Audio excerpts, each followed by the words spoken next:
Assalamualaikum Ustaz. Waalaikumsalam warahmatullahi wabarakatuh. Saya mau tanya, ada orang tua masih hidup tapi dia membagi harta warisan kepada anaknya. Namun ada satu anaknya tidak dia kasih karena sikit pun tak dia kasih. Gimana itu Pak Ustaz? Kalau dibagi waktu masih hidup namanya hibah. Kalau dibagi masih hidup tapi diserahkan sesudah mati namanya wasiat. Wasiat tak boleh lebih dari total sepertiga harta. Itu ruko yang ada di Batam ku kasih untuk kau, tapi nanti sesudah aku mati, apa namanya? Wasiat. Ternyata harga ruko itu 1 miliar. Harga ruko 1 miliar, warisan dia totalnya 2 miliar. Maka yang sah untuk si anak hanya 666 juta. Yang 1,3 mesti tetap dibagi kepada ahli dua. Kalau serahkan masih hidup, ambillah bulat-bulat, namanya hibah, tak ada batasannya. Kalau diserahkan setelah mati namanya wasiat. Dibagikan ketika hidup baru diserahkan setelah mati namanya wasiat. Adapun pembagian harta warisan sesudah mimda tema taya bawati. Jelas. Jadi ini kenapa pula masih hidup sudah bagi harta warisan? Inilah gara-gara tak mengaji. Makanya kalau ada acara pengajian, jangan lagi pengajian arisan judulnya. Sabar, tawakal. Pengajian arisan kita pada bulan Januari 2021 ini adalah tentang warisan. Apa itu warisan? Bagaimana pembagian warisan? Bolehkah warisan dibagi ketika hidup? Apa nama hibah? Apa itu wasiat? Supaya jangan salah kaprah. Ini banyak orang tua kalau udah cerita warisan, Bu, gimana masalah warisan? Jangan tanya-tanya warisan, aku belum mati lagi. Padahal setelah mati menyimpan warisan sama dengan bom atom, bom waktu yang akan meledak. Ini saya menduga bahwa si bapak ibu ini marah kepada anaknya yang satu nih, maka biar supaya jangan dapat dibaginya. Ini untuk kau, untuk kau. Adapun kau matilah kau tak dapat. Tak bisa. Maka kita kalau salah jangan salah 2 kali. Dulu salah kita karena tak mendidik dia. Dulu salah kita mengajar dia. Sekarang dia menjadi pemabuk, pecandu narkoba. Yang salah kita atau dia? Kita yang salah. Maka pembagian harta warisan hak dia ada pada harta kita, karena dia adalah anak kita. Dia tak pernah minta jadi anak kita, kita pun tak pernah minta dia jadi anak kita. Allah yang mengirimkan dia ke rahim ibu. Didik dia dengan baik. Kalau sudah dididik dengan baik tak juga baik. Takdir seperti Nabi Nuh punya anak Kan'an, tapi dia tetap punya jatah harta setelah kita meninggal. Bagilah menurut ilmu faraid pembagian harta warisan. Walakum nisfu ma taraka azwajukum illam yakul lahunna walad. Kamu suami dapat setengah harta istrimu kalau tak ada anak. Fa in kana lakum waladun falahunna rubu'u. Kalau kamu punya anak maka istri dapat 1/4, istri dapat 1/8. Fa in kana lahunna waladun falakumur rubu'u. Kalau ada anak suami dapat 1/4. Kalau tak ada anak suami dapat setengah. Istri dapat 1/4 kalau tak ada anak. Kalau ada anak, istri dapat 1/8. Anak laki-laki, lidzakari mislu hadzil unsayain. Anak laki-laki dapat 2 kali bagian anak perempuan. Jadi kalau anak perempuan 25 juta, anak laki-laki 50 juta. Karena laki-laki lebih besar tanggung jawabnya. Laki-laki membiayai nikah, laki-laki mengasih nafkah, laki-laki menjadi kepala rumah tangga, laki-laki mengasih mahar. Itulah maka laki-laki diberikan kelebihan, bukan karena Islam diskriminatif. Maka jelaskan nih kepada anak cucu kita, kalau tidak nanti kita akan salah, anak cucu kita akan salah, dan dia menjadi mengalir amal salah, bukan amal ya. Apakah kalau lagi haid boleh baca Quran melalui aplikasi di handphone? Orang yang sedang menstruasi, maaf, beribu maaf, tak boleh megang Quran, tak boleh bawa Quran, tak boleh baca Quran, tak boleh masuk masjid, tak boleh sholat, tak boleh tawaf, tak boleh puasa.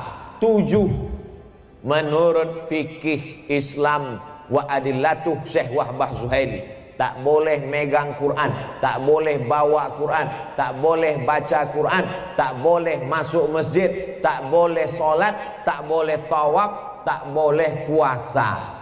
Itu mazhab yang saya pakai. Lalu Pak Ustadz, kalau baca Quran melalui aplikasi, membaca Quran bagi perempuan yang haid boleh dengan dua catatan pengecualian. Pertama, dia hafal Quran. Orang hafal Quran paling tidak mengulangi hafalannya 1 hari 2 juz. Kalau tak diulangi 2 juz hilang. Maka ibu yang punya anak hafal Quran, berarti 1 hari 2 juz mengalir pahala untuk ibu, baik hidup maupun mati. Lalu kemudian 1 bulan 2 kali khatam, setahun 24 kali khatam. Beruntungnya punya anak hafal Quran. Mudah-mudahan anak kita hafal Quran. Hafal Quran anak gadis kita, dia mengulang 1 hari 2 juz, dia boleh mengulang an zahri qalbin, dalam hati. Maka nanti kalau ibu nampak ada anak ibu, diam aja. Itu dia sedang ngulang hafalan.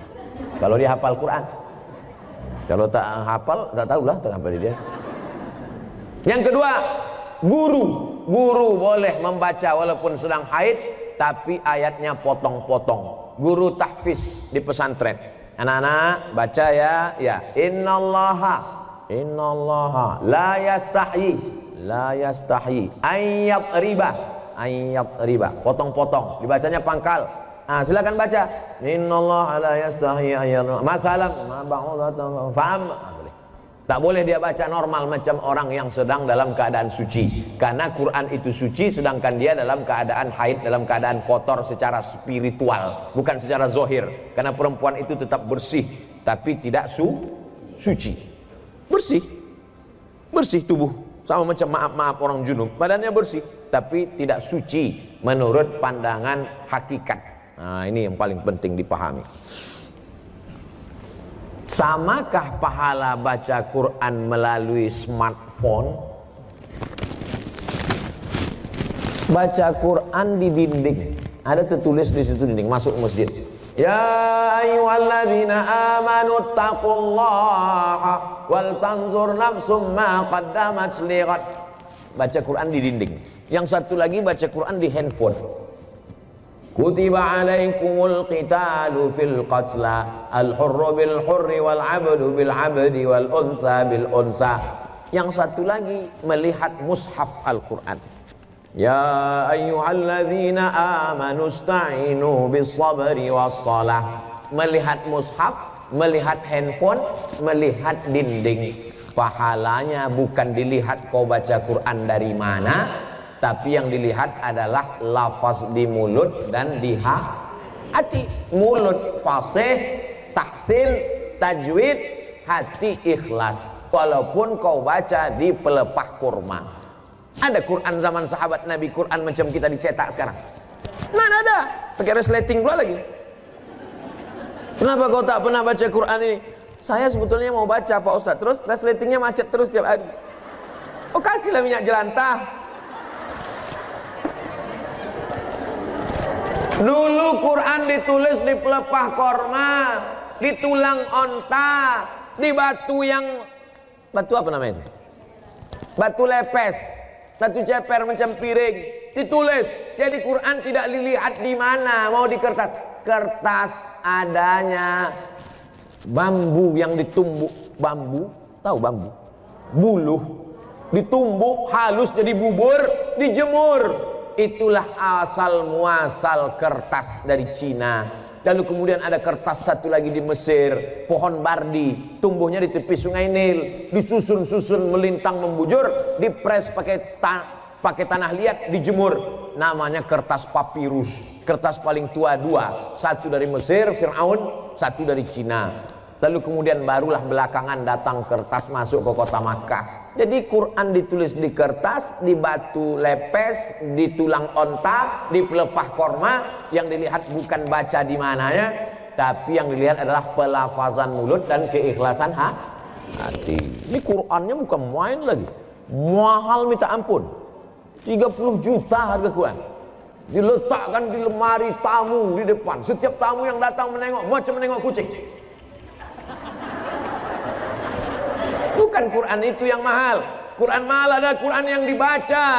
Seorang ibu mengajarkan anak-anaknya sambil masak pagi. Tak ditengoknya pun Quran itu sambil masak. Bismillahirrahmanirrahim. Wadduha wallaili idza saja. Ma wadda'aka rabbuka wa ma qala. Walal akhiratu khairul laka minal ula. Sambal belacan ditengoknya. Tapi Quran yang ibu ajarkan ke anak ibu itu, itulah yang dibawanya sholat. Usahakan ibu yang membacakan Al-Fatihah ke anak ibu. Supaya apa? 17 kali sehari pahalanya mengalir ke ibu. Ibu yang membacakan Fatihah ke dia. Yang belum membacakan, balik dari sini nanti bacakan. Yang balik sekarang, nanti habis acaranya. Nak, baca Fatihah nak. Bismillahirrahmanirrahim. Itu hanya kurang halus sedikit.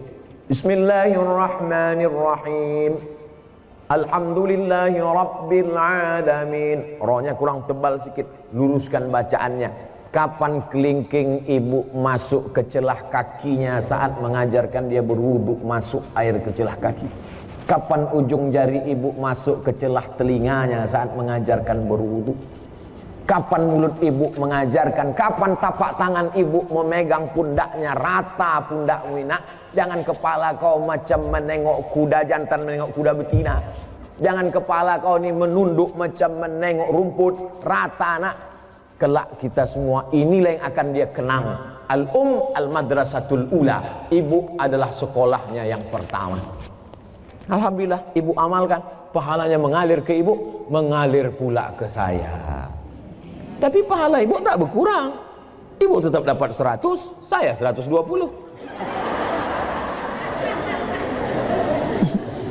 Karena saya tengok ibu macam-macam tak setuju. Assalamualaikum Pak Ustaz. Waalaikumsalam warahmatullahi wabarakatuh. Apakah seorang istri berdosa bila menolak diajak hubungan jarak jauh? Karena semenjak pandemi kita tak bisa berkumpul. Macam mana hubungan jarak jauh?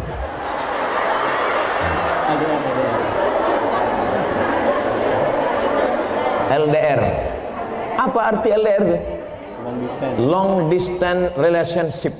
Wah, macam ABG pula Ustaz.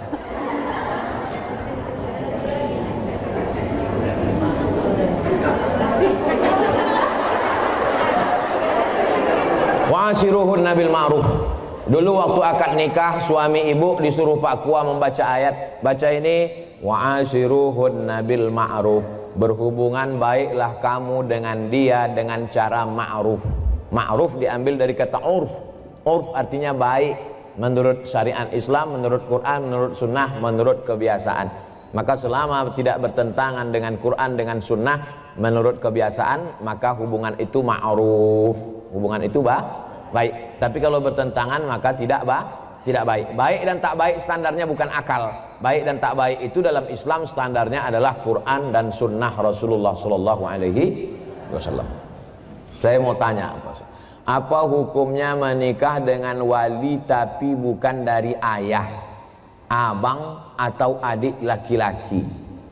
Lalu dengan apa kau nikah? La nikaha, tidak sah nikah illa biwaliin, kecuali dengan wali. Wali itu siapa? Ayah, tak ada ayah. Datuk, tak ada datuk. Abang, tak ada abang. Adik laki-laki, tak ada adik laki-laki. Abang ayah laki-laki, tak ada abang ayah laki-laki.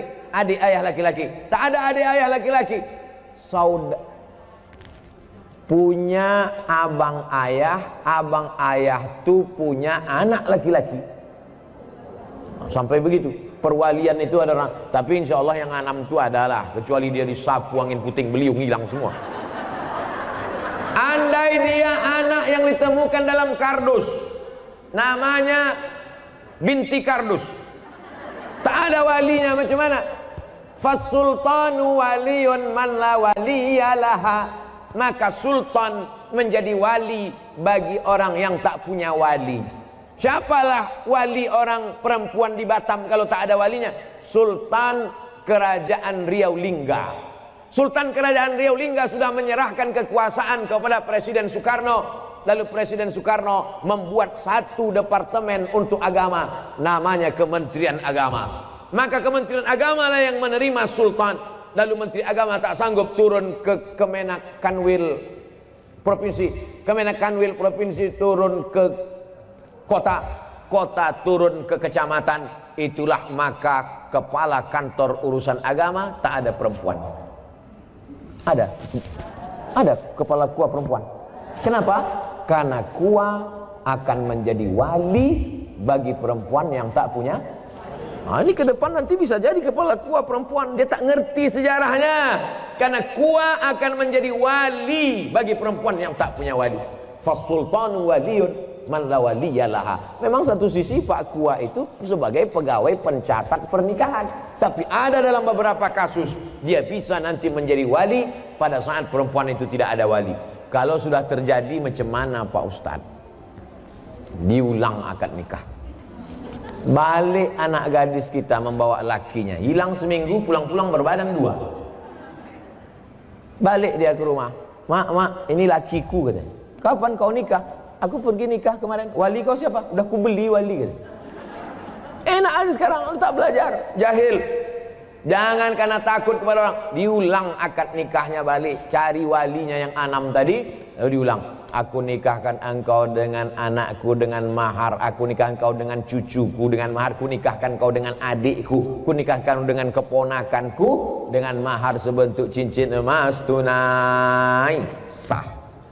Diulang balik. Lalu perbuatan dia dari mulai dia nikah tak jelas ke nikah yang jelas ini zina. Nauzubillah. Selamatkanlah anak-anak gadis kami ya Allah. Assalamualaikum Ustaz. Waalaikumsalam warahmatullahi wabarakatuh. Apa mazhab itu Pak Ustaz? Mazhab diambil dari kata zahaba. Zahaba artinya jalan. Mazhab adalah jalan. Kalau orang mau pergi ke Batam, ada jalannya naik pesawat. Kemarin saya naik pesawat, pesawatnya perempuan, Citylink. Asik berpantun aja di atas. Awak takut jatuh, dia berpantun. Ada pula yang datang ke Batam ini naik kapal, bukan Titanic, kapal jelati. Nah, macam-macam. Jadi mazhab adalah jalan untuk sampai kepada tujuan. Maka untuk sampai kepada tujuan ibadah yang benar, ada rukun, ada syarat, ada wajib, ada sunat, ada makruh, ada mubah. Maka ulama menyusun. Maka ulama yang menyusun jalan itu disebut dengan mazhab Hanafi, disusun oleh Imam Abu Hanifah. Mazhab Maliki disusun oleh Imam Malik bin Anas. Mazhab Syafi'i disusun oleh Muhammad bin Idris. Mazhab Hambali disusun oleh Imam Ahmad bin Hambal. Saya menempuh jalan yang dibuat oleh Imam Syafi'i. Kenapa Ustaz pakai mazhab Syafi'i? Dulu di pesantren pakai mazhab Syafi'i. Pergi ke Mesir, di Mesir kalau kita sekolah Bu, dibuat itu nama Abdul Somad, jinsiyah, nationality, dari negara mana? Indonesia. Mazhabnya apa? Buat mazhab Syafi'i. Datang kawan saya dari Jawa Timur, dibuatnya Hanafi. Kok kenapa kau pilih mazhab Hanafi? Senyum dia. Kenapa kau pilih Hanafi? Bukunya tipis-tipis gitu. Ada orang yang jadi ustadz juga sekarang, kawan saya. Tak boleh sebut nama, menjaga kode etik. Apa benar jika kita belajar dengan seorang guru yang kita tidak tahu mazhabnya, kita tidak bakal masuk surga? Mayoritas Asia Tenggara, Indonesia, Malaysia, Brunei Darussalam, Patani Thailand Selatan, Moro Filipina, Singapura, mayoritas kita ini bermazhab Syafi'i. Jadi kalau ada orang mengatakan, Pak, mazhab Bapak apa? Saya tidak bermazhab, saya langsung ke Quran dan Sunnah. Berarti dia imam mazhab yang kelima. Nama Bapak siapa? Imam S. Arifin.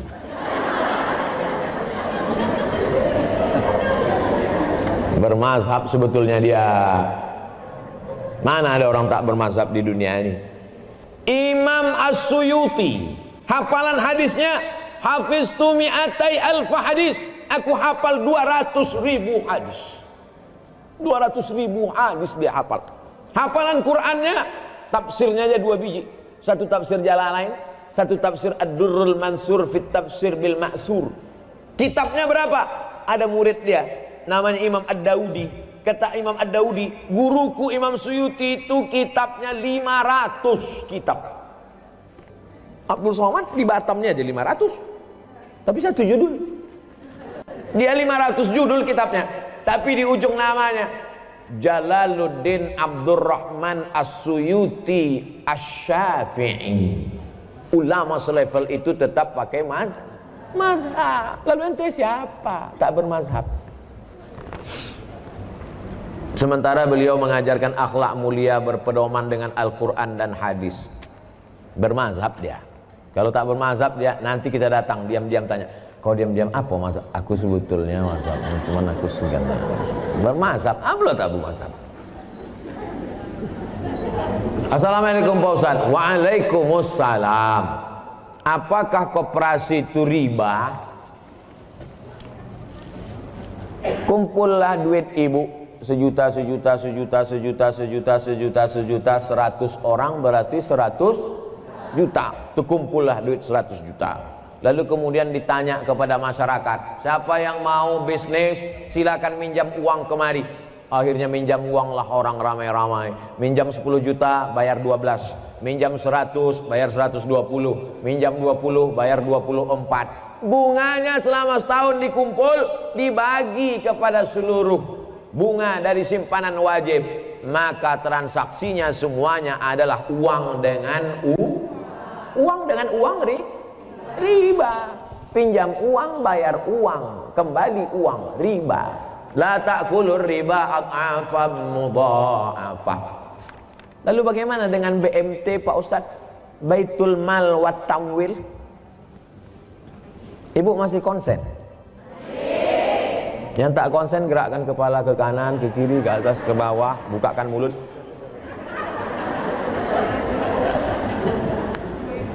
Ini koperasi, ini Baitul Mal. Udah jelas? Koperasi, Baitul Mal. Koperasi, Baitul Mal. Datanglah saya ke koperasi. Assalamualaikum koperasi, selamat siang. Koperasi. Bisa aku minjam duit koperasi? Berapa Pak? 200 juta mau beli mobil. Bisa? Bayarnya nanti 250. Berarti akadnya uang dengan uang. Uang dengan uang riba. Dah selesai. Ini koperasi. Sekarang datang saya ke Baitul Mal wat Tamwil yang syariah, koperasi syariah. Assalamualaikum kop syariah. Waalaikumsalam. Ustadz Somad, boleh foto gak? Boleh, ada habis tuh.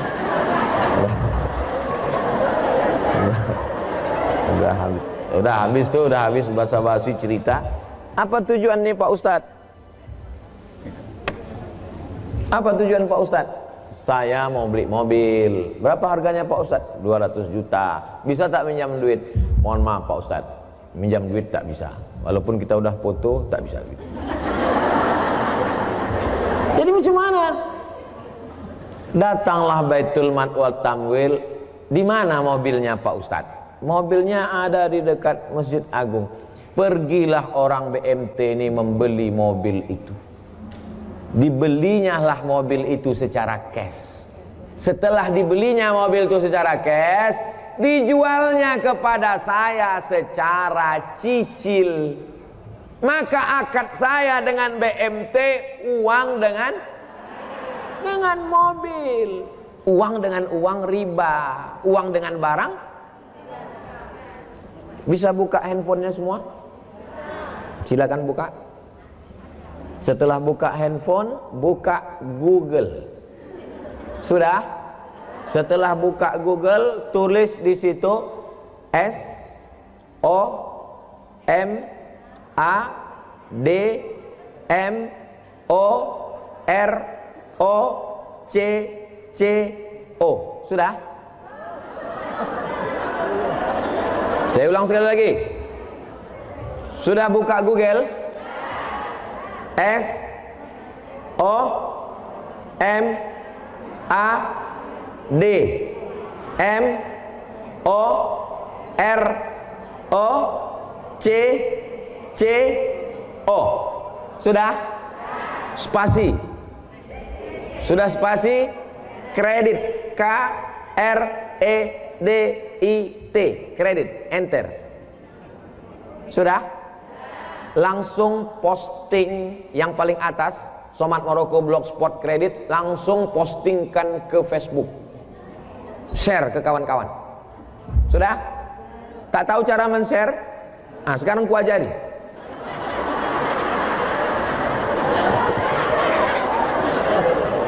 Nah itu di atas sebelah kanan yang ada titik 3, picit itu. Habis itu pilih FB di bawah, sama Instagram, sama pilih 3 sekali. Facebook, Instagram dengan WhatsApp. Share, bagi ke kawan-kawan tentang bolehnya akad uang dengan barang.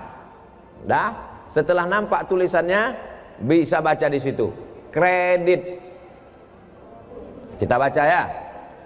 Majma' fikih, lembaga fikih Islam membolehkan jual beli dengan tempo jangka waktu pada konferensi ke-6 yang dilaksanakan di Jeddah pada tanggal 17 dan seterusnya. Bawah. Apa dalilnya? Jawaban. Jual beli kredit itu tidak ada keberatan di dalamnya, artinya boleh jika waktu dan tambahannya diketahui berapa bulan, berapa tahun, berapa hari, meskipun harga kredit lebih mahal daripada harga kontan, karena penjual dapat manfaat. Penjual dapat manfaat tambahan harga, pembeli mendapat manfaat tempo jangka waktu. Mana dalilnya? Disebutkan dalam Sahih Bukhari dan Sahih Muslim bahwa Barirah dijual oleh tuannya. Barirah itu orang, waktu itu boleh menjual orang, budak hamba sahaya. Barirah dijual oleh tuannya dengan cara kredit selama 9 tahun. Jadi kredit zaman Nabi itu lebih lama dari sekarang. 9 tahun kreditnya. 1 tahunnya bayar 40 dirham. Ini menunjukkan bolehnya jual beli kredit karena tidak ada unsur gharar, ketidakpastian.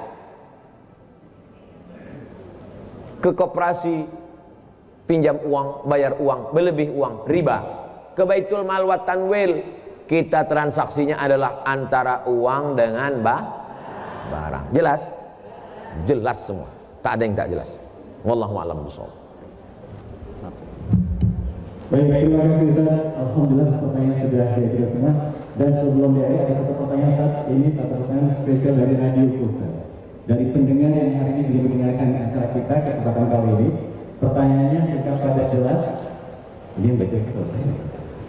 Yang pertama itu atas. Yang atas saja satu. Assalamualaikum. Waalaikumsalam warahmatullahi wabarakatuh. Allahumma salli ala Muhammad. Allahumma salli ala Sayyidina Muhammad wa ala ali Sayyidina Muhammad. Ustaz, saya ingin bertanya di luar tema. Dari tadi luar tema semua. Bagaimana cara menghadapi istri yang suka cerewet?